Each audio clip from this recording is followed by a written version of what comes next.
இந்த வீடியோ பார்த்தீங்கன்னா தை 2ஆம் நாள் எடுத்த வீடியோ. நாங்கள் எப்போவுமே வாசப்பொங்கல் 2ஆம் நாள் தான் வைப்போம். காலையில் நேரமே வச்சு சாமி கும்பிட்டு அதுக்கப்புறம் சாப்பிட்டு நாங்கள் பட்டி பொங்கலுக்கு தேவையான வேலையெல்லாம் பார்க்க ஆரம்பிச்சிடுவோம். வாசப்பொங்கலுக்கு எப்போவுமே சக்கரை பொங்கல் தான் வைப்போம். ஸோ அது ஃபஸ்ட்டு சக்கரை பொங்கல் ரெடி பண்ணிகிட்டு இருந்தோம்.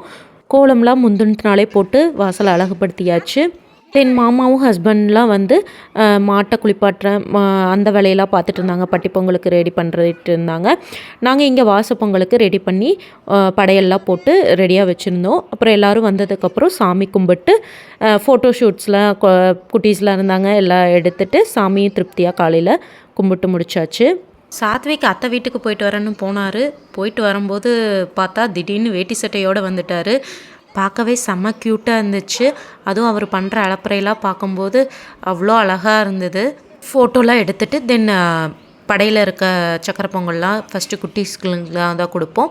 ஸோ அவங்களுக்குலாம் ஊட்டி விட்டுட்டு அப்புறம் நாங்களும் சாப்பிட்டு தென் பட்டி பொங்கலுக்கு ரெடி பண்ண ஆரம்பிச்சிட்டோம். ஈவினிங் போல் ஒரு ஒர்க்காக செஞ்சுக்கிட்டே தான் இருந்தோம். ஸோ அப்போவும் நைட் ஆயிடுச்சு பட்டி பொங்கல் சாமி கும்பிட. ஈவினிங் போல் அங்கேயும் பொங்கல் வச்சுட்டு தென் தெப்பக்குளம்லாம் கட்டி அங்கேயும் டெக்கரேஷன்லாம் பண்ணி சாமிக்கு தேவையான எல்லாமே பண்ணிவிட்டு தென் சாமி கும்பிட ஆரம்பிச்சிட்டோம்.